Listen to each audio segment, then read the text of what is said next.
Vous écoutez RTL. 7h47, bonjour Laurent Gérard. Bonjour Yves. Bonjour Mademoiselle Jade. Vous êtes extraordinaire. Bonjour Monsieur Calvi.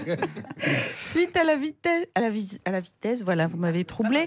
Suite à la visite très mouvementée de François Hollande au Salon de l'Agriculture, nous avons fouillé nos archives à la recherche des grands moments des présidents de la République de passage à la porte de Versailles. Personne n'a oublié les visites de Jacques Chirac. Bonjour. Ah, voilà le stand de la Corrèze.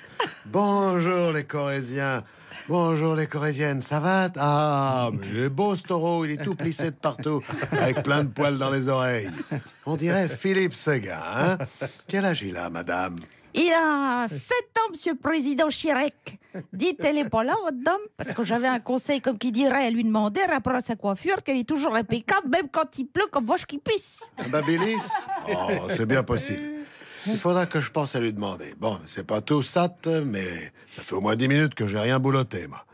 Dites sans vous commander, je m'enverrai bien 2 ou 3 tranches de votre cervelas truffé et une rincette de votre piquette avant d'aller voir les Bressans qui m'ont préparé une poularde au quenelle. Ah, j'aime bien ces petits apéros au salon. Il est où le caviste, hein? Ah, ici au moins, je peux picoler tranquille sans que Bernadette me colle au basque.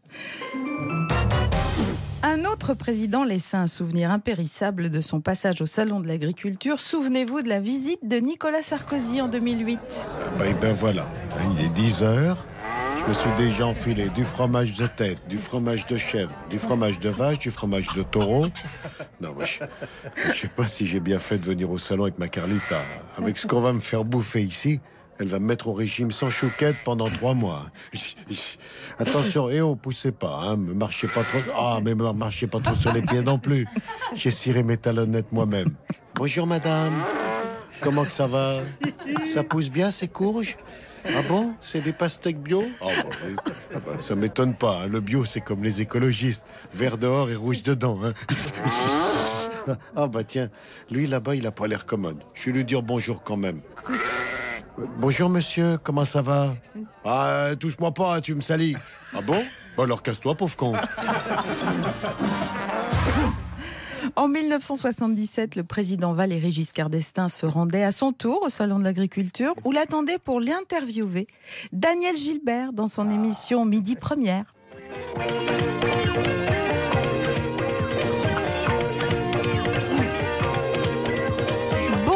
Monsieur le Président. Bonjour Daniel Gilbert. Je voudrais d'abord vous dire que c'est très joli votre frange. Ça fait un peu penser au labrador de Mireille d'Arc. Ça ne m'étonne pas qu'on vous ait surnommé la petite chanceuse des Français. Oh, merci Monsieur le Président. Vous me faites rougir.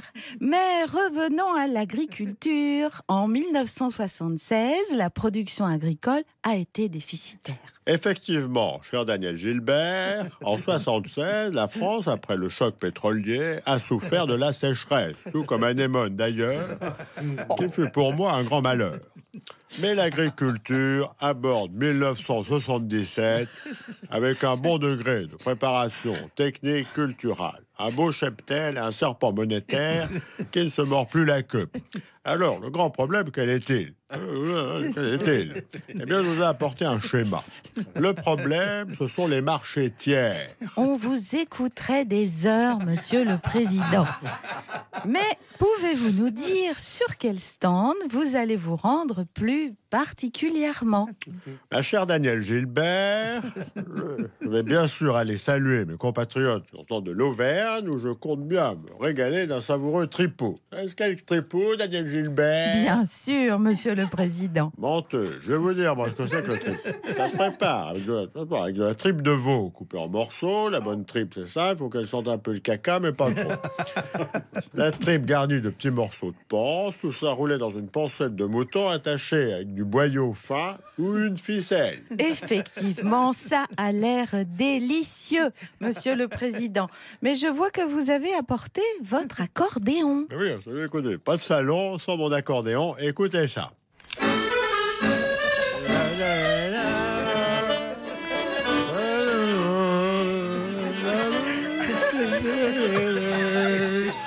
Vous avez reconnu? Oui, c'est le dénicheur. Bravo. Maintenant, si vous deviniez ce que je vais vous jouer, vous aurez une autre récompense. Je dirais même une très grosse récompense. Mais quelle récompense, monsieur le président? Celle que j'ai offerte la semaine dernière à Marlène Jobert sur la banquette arrière de ma CX présidentielle. Samedi s'ouvrait le salon de l'agriculture, vous le savez, Lambert Wilson n'a pas pu s'empêcher, au milieu des animaux de la ferme, de jouer les maîtres de cérémonie. Ladies and gentlemen, mesdames et messieurs, je vous l'ai dit et je le répète, Cannes, c'est une femme. Mais aujourd'hui, si Cannes, c'est une femme, le salon de l'agriculture, c'est une vache. Agriculture salon is a cow, una vacca, di cour, cerise, cherry kirsch, une vache qui fait Maria.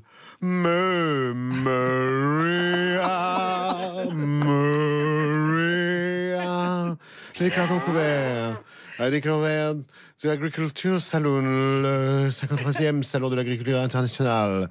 J'aime la campagne. I love the countryside. Mi piace la campagne. Salam alaikum, Nardin Bebek, la campagne. La campagne, ça me donne envie de chanter du Yves Montand. Je vais chanter. Yves Montand chante le salon de l'agriculture. Les bousses de vache se ramassent à la pelle. Tu vois, je n'ai pas oublié.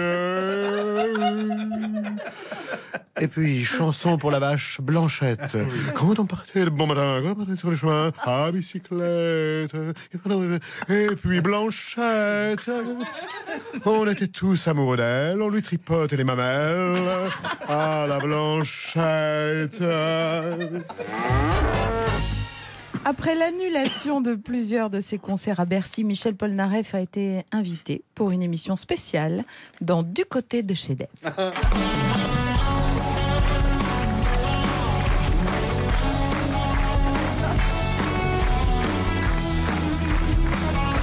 Bonjour les amis qui ont fini la sieste du dimanche. Le bonheur intense, la joie immense de fêter une des plus grandes voix de la chanson française, Monsieur Polnareff. Bonjour Paul. Non. Alors dis-moi Paul, aujourd'hui, ta poupée, elle dit toujours oui ou toujours non? Non, non, non, non, non, non, non. On la comprend parce que tu as bien changé physiquement, Paul. Hein, on se souvient du temps où tu montrais tes fesses avec ta robe de mariée. Mais dis-moi, Paul, et maintenant que tu es tout seul, est-ce que tu fais toujours l'amour avec toi? Moi, je veux faire l'amour avec toi. Moi, je veux faire l'amour avec toi.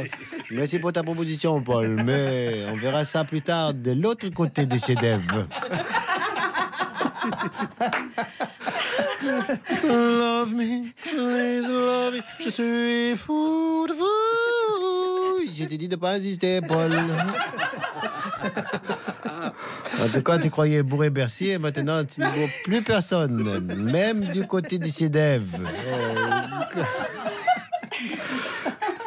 Quelle solitude catastrophique, c'est les grands vides autour de toi. Moi, dans ma maison vide, dans ma chambre vide, oui, ça, ta maison vide, c'est... c'est Bercy, non, vu les réservations, ta maison vide, hein? Ok, mais maintenant, si vous me posez la question, qu'est-ce que tu vas faire, Paul? Tout pour ma chérie, tout pour moi. C'est gentil, mais je ne demande pas tant. Quelle énergie extraordinaire malgré ton bide, hein, on dirait... que tu es monté sur des piles alcalines, mais oui, alcalines, chasse cœur libre tous les jours, toutes les nuits, pour la fille. C'est pas tout, l'émission va se terminer. Où est-ce que tu vas aller, Paul? On ira tous au paradis, même moi. Au paradis, c'est vraiment tout ce que je te souhaite. Parce que là, pour toi, toutes ces annulations de dates, c'est l'enfer, hein? Tu aurais dû faire la tournée As canonique et jambes de bois. Ah, merci de tout cœur, Paul. Je te souhaite pas une bonne fin de carrière parce que c'est déjà fait. Je serai pendu demain matin. Oui, ben nous aussi, on va se prendre si tu continues à chanter.